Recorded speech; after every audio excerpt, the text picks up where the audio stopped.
Hello traders, कैसे हैं आप सब। Welcome in Mz trading academy. आपका एमजेड ट्रेडिंग एकेडमी की तरफ से स्वागत है एक और नई फ्रेश वीडियो में। और आप देख सकते हैं मैंने आज स्क्रीन पर लगाया हुआ है ONGC, oil and natural gas corporation limited. क्योंकि एज यू ऑलरेडी नो हमारा सैटरडे और संडे को स्टॉक मार्केट नहीं होता है, तो हम बैंक निफ्टी और निफ्टी पर डिस्कशन आज नहीं करेंगे। वो हम मंडे के सेशन के पहले वो उसका वीडियो मैं आपको संडे को पोस्ट करूंगी। सो अभी मैंने ONGC, इसमें मुझे अपॉर्चुनिटी दिखाई दे रही है, ये ऑलरेडी चल रही है, तो मैं ये आप लोग के साथ शेयर करना चाहती हूँ और इसीलिए मैंने आज इस शेयर को पिक किया है। अब आप देखेंगे कि मैंने इसका चार्ट फिलहाल ये डेली टाइम फ्रेम में लगाया हुआ है। मैं आपको ले चलती हूँ मंथली टाइम फ्रेम में। तो देखिए, मंथली टाइम फ्रेम में ONGC का चार्ट कुछ इस ऐसा है। यहाँ पर ONGC ने 16 रुपीज के बाद जब चलना स्टार्ट किया था और एक हाई लगाया 314 का हाई लगाने के बाद ये वापस आया एक लेवल पर, जो लेवल है 50 रुपीज का। और यहाँ पर इसने एक पैटर्न बनाया, आपको पैटर्न दिखाई दे रहा होगा। ये पैटर्न देखिए, ये पैटर्न है डबल बॉटम पैटर्न। जी हाँ, ये एक सपोर्ट है, इसके लिए इम्पोर्टेंट सपोर्ट है। यहाँ इस लेवल पर ONGC ने सपोर्ट लिया और सपोर्ट लेने के बाद ये वापस निकल गया और इसमें ये जो एक डाउन ट्रेंड था, ये ट्रेंड चेंज हो गया कब? 2021 में। आप देखिए, यहाँ से इसका ये फॉल था, फॉल के बाद ये इसने सपोर्ट लिया और सपोर्ट के बाद अब ये वापस ऊपर जा रहा है। तो इसमें देखेंगे, अगर मैं एक ट्रेंड लाइन आपके सामने ड्रॉ करती हूँ, तो ब्रेकआउट इसमें ऑलरेडी हो चुका है। ये पहले से ही ब्रेकआउट हो चुका है इसका, देख पा रहे होंगे आप लोग। ये देखिए, ओके।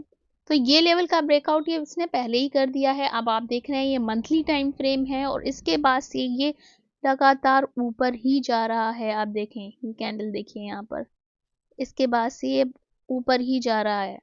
तो अब अगर हम यहाँ पर देखें कि इसमें और क्या स्कोप है और कितना ऊपर ही जा सकता है, जाएगा या नहीं जाएगा, तो चलिए इसकी एनालिसिस हम करते हैं। अब अगर आप ध्यान से देखेंगे तो यहाँ पर एक पैटर्न बना हुआ है। जो लोग ट्रेडिंग करते हैं उनको पता होगा ये पैटर्न कौन सा है। ये एक रिवर्सल पैटर्न है डाउन ट्रेंड से अप ट्रेंड का। आपको इस पैटर्न का नेम कमेंट्स में लिखकर बताना है, ओके। सो अब आप ये देखिए, यहाँ पर इसके हिसाब से अगर मैं टारगेट देखती हूँ, देखिए, तो इसका जो टारगेट निकल के आता है वो टारगेट ये है, ठीक है। ये टारगेट निकल के आ रहा है जो कि अभी नहीं आया है। लेकिन क्या फटाफट से ये टारगेट ऐसे ही सीधा आ जाएगा? कोई इसमें एक भी रेड या बेरिश कैंडल नहीं आएगी, ऐसा हम नहीं कह सकते हैं। ओके, इसका मैं कलर चेंज कर दे रही हूँ। ओके, तो ये हमारे पास टारगेट है इसका और फिलहाल ये अभी नहीं आया है, लेकिन ये बुलिश मोमेंटम में है। आप देख सकते हैं ONGC मंथली टाइम फ्रेम में बुलिश मोमेंटम में है। और ये कब स्टार्ट हो गया था? ये यहाँ पर ब्रेकआउट हो गया था, इसका ब्रेक ये था आपका ब्रेकआउट। ये वाली कैंडल ने किया था ब्रेकआउट, ये एक छोटा सा इसमें रिटेस्ट था एंड देन फिर उसके बाद ये स्टॉक ऊपर निकल गया। आप देख पा रहे हैं, तो 180 के लेवल से ये ऑलरेडी 250 वाले लेवल पर चल रहा है, लेकिन अभी भी इसमें दम बचा हुआ है। तो अब अगर इसमें कहीं भी आपको डिप मिलती है, आप इसे बाय कर लीजिए। अब ये बाय द डिप्स है, प्रोवाइडेड कि अपना ट्रेंड इंटैक्ट रहे। ट्रेंड इंडेक्स से मतलब कि अपना पिछला लो ना तोड़े, जो हायर हाई हायर लो करता हुआ ये ऊपर जाना है। यानी हर एक हाई लगाया, यहाँ पर आप देखेंगे, अगर सिंपल आप देखिए, ये वाले जो हाई थे अपने पिछले हाई को नहीं तोड़ रहा था, यहाँ पर हर बार एक लोअर हाई बना रहा था। यहाँ आने के बाद उसने एक लोअर हाई लोअर लो करके जो नीचे आया, यहाँ पर इसने एक न्यू लो नहीं फॉर्म किया, रदर एक इक्वल लो फॉर्म किया, जिससे हमारा पैटर्न बना डबल बॉटम वाला। और फिर यहाँ के बाद में ये ट्रेंड चेंज हो गया। तो ये जो ट्रेंड चेंज हुआ, अब इसने बनाया है हायर लो, अब नो मोर लोअर लो, ठीक है। और इसके बाद अभी एक हाई नहीं बनाए, यहाँ से ये सीधा ही जा रहा है, आप देख रहे हैं।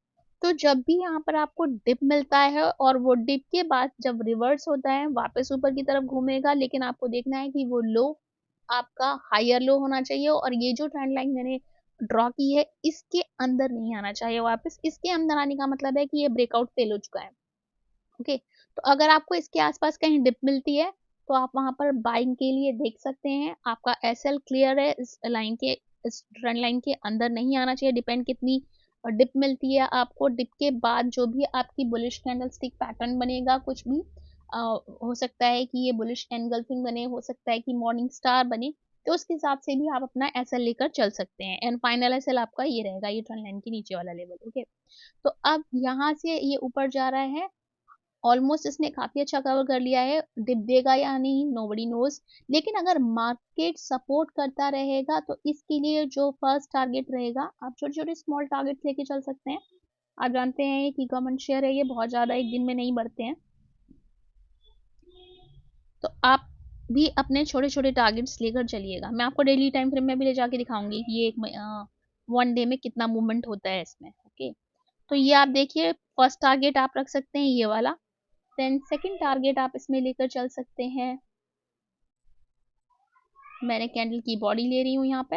And then third target all time high ATH। Okay, तो ये वाला जो लेवल है हमारा 275 का है। 275 के ऊपर वाला लेवल जो है वो 290 का है हमारे पास। एंड 290 के बाद ऑल टाइम हाई है जो कि है 310 का। ओके, तो ये आपको चीजें ध्यान में रखनी है। टारगेट 1, टारगेट 2, टारगेट 3 मैंने आपको दिखा दिए हैं। अब अगर इसके बाद अगर ये फर्दर हमें अप मूव दिखाता है, इसका ट्रेंड इंटैक्ट रहता है, तो आप यहाँ से यहाँ तक में अगर आपने कोई प्रॉफिट बना लिया है तो अपने प्रॉफिट के छोटे से पोर्शन पर आप रिस्क लेकर फर्दर ट्रेड अपना कैरी कर सकते हैं, या फिर 2/3 बिक करके 1/3 को आप खुला छोड़ सकते हैं, या फिर आप एसएल ट्रेड कर सकते हैं। तो ये 2-3 ऑप्शन है आपके पास अपना ट्रेड कंटिन्यू रखने के लिए।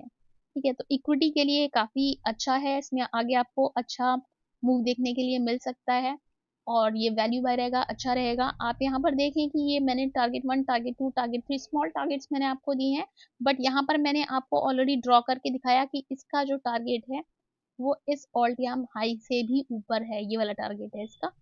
इसका कलर चेंज कर लेते हैं हम यहाँ पे, सॉरी ये ब्लू ही रहेगा, not this one, this one.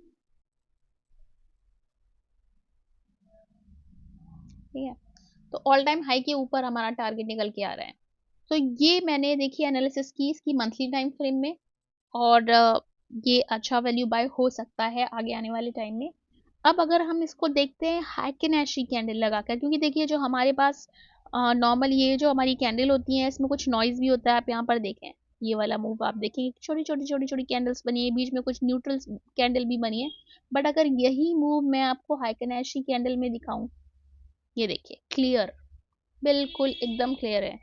यहाँ पर से जब ट्रेंड चेंज हुआ, इस लेवल के पास आके एक बार रिजेक्शन लिया, रिजेक्शन लेने के बाद में वापस घूमा और उसके बाद ये ऊपर निकल गया।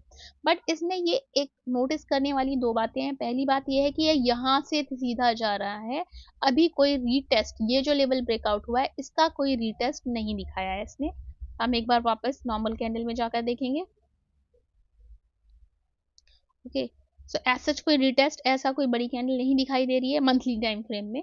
तो पॉसिबिलिटी है कि इसमें आपको डिप मिल जाए रिटेस्ट के लिए, और अगर नहीं तो आप इसमें डिप पर ही एंट्री लीजिएगा। ऐसे भागते हुए को पकड़ने की कोशिश नहीं करना है आपको, जब डिप मिलेगी तभी आप बाय करिए और ट्रेंड इंटैक्ट रहना चाहिए। ठीक है, तो ये आपको मैंने अभी यहाँ पर हाइकेनाशी में दिखाया। तो जब आपको याद होगा मैंने एक और वीडियो, वो एक शॉर्ट वीडियो था, मैंने शेयर किया था मेरे चैनल पर, अब भी है, आप वो जाकर देख सकते हैं कि हाइकेनाशी और ट्रेंड लाइन किस तरह से काम करती हैं। तो सिंपल ट्रेंड आप देखिए, मैंने किसी भी इंडिकेटर का यूज नहीं किया है, यहाँ पर कोई RSI कोई MACD कुछ भी नहीं लगाया हुआ है, सिर्फ कैंडलस्टिक है और ट्रेंड लाइन है, और ये आपको दिखाई दे रहा है यहाँ से यानी कि कहाँ से 130, जब एक बार इसने एक हायर लो बनाया, ट्रेंड चेंज हुआ, ये इंडिकेशन था कि भाई अब नया लो नहीं बन रहा है बल्कि हायर लो बन रहा है। और इसके बाद जब टर्न हुआ, टर्न होने के बाद में आप देखिए कहीं भी कोई बेरिश कैंडल नहीं है इसमें। लगातार आप मंथ देखेंगे यहाँ से, अगर 2022 से अभी ये आप देख रहे हैं 24 आ चुका है, यानी कि पिछले 2 साल से मैं मंथली टाइम फ्रेम में दिखा रही हूँ, यानी कि एक कैंडल 1 महीने की है, ठीक है, 1 मंथ कैंडल है ये ऊपर ही जा रहा है, कहीं भी कोई बेरिश कैंडल नहीं है। तो ऑफ कोर्स आप बिल्कुल बॉटम पे पकड़ना, बिल्कुल टॉप पे सेल करना, ये काफी मुश्किल होता है, लेकिन यहाँ ब्रेकआउट पर अगर आपने इसको देखा था या पकड़ा हुआ है, तो आप ये हाइकेनेशी फॉलो कर सकते हैं। तो अब हाइकेनेशी में आपको बस इतना ध्यान रखना है, जब तक ये ग्रीन चलती रहती है आप अपने ट्रेंड में बने रह सकते हैं, अगर आप हाइकेनेशी फॉलो कर रहे हैं तो। ओके, और ये अगेन आपको दिखाऊं, मंथली टाइम फ्रेम में जब आप चल रहे हैं तो डेली में ये थोड़ा ऊपर नीचे जरूर करेगा। अब हम जाते हैं एक बार डेली में, देखिए यहाँ पर, देखिए अब यहाँ पर ये कैंडल आई है। तो अगर आप लॉन्ग टर्म इन्वेस्टिंग के लिए देख रहे हैं तो आपको डेली की एक कैंडल से परेशान नहीं होना है, आपको जाकर देखना है कि आपका ट्रेंड इंटैक्ट है या नहीं, या अगर आप लॉन्ग टर्म इन्वेस्टिंग के लिए देख रहे हैं तो। और अगर आप यहाँ पर ध्यान से नोटिस करेंगे तो ये इसका ऑल टाइम आने में कोई ज़्यादा टाइम नहीं है, तो अगर कहीं भी डिप मिलती है तो आप उसे फटाफट से बाय कर सकते हैं, ठीक है। तो ये है मेरा वो वीडियो, आप जरूर जाकर देखिए जिसमें मैंने ट्रेंड लाइन और हाइकेनेशी का कॉम्बिनेशन किस तरह से यूज करना है, कैसे उसमें एग्जिट सिग्नल रहता है, ये सारी चीजें मैंने उसमें बताई हैं। और अगर उससे रिलेटेड कोई आपकी क्वेरी है, do let me know in comments. So people, ये था आज का वीडियो, और हम वापस इसे चेंज करेंगे नॉवल कैंडल में। ओके, टारगेट हमने ऑलरेडी शेयर कर दिए हैं। तो ये ONGC, अक्सर लोग कहते हैं कि आप कोई सस्ता शेयर बताइए, तो ये मुझे इसका वैल्यू थोड़ा ठीक लग रहा था 257, तो इसलिए मैंने ये आपको शेयर किया है। सो आज के लिए बस इतना ही। मेरे पास और भी कुछ स्टॉक पिक्स मैंने कर रखे हैं आपके साथ शेयर करने के लिए, आने वाले टाइम में मैं वो 1 बाय 1 आपके साथ शेयर करूंगी उनके एनालिसिस। आई होप आपने इससे लर्न किया होगा। मैंने आपको एक बार फिर हाइकेनेशी और ट्रेंड लाइन का यूज बताया है, और मैंने इसमें ये आपका higher high higher low lower low concept एक बार फिर से रिवाइज करवाया है। So make a note of this if you want to learn trading. Thank you so much, that's it for this video. Happy trading.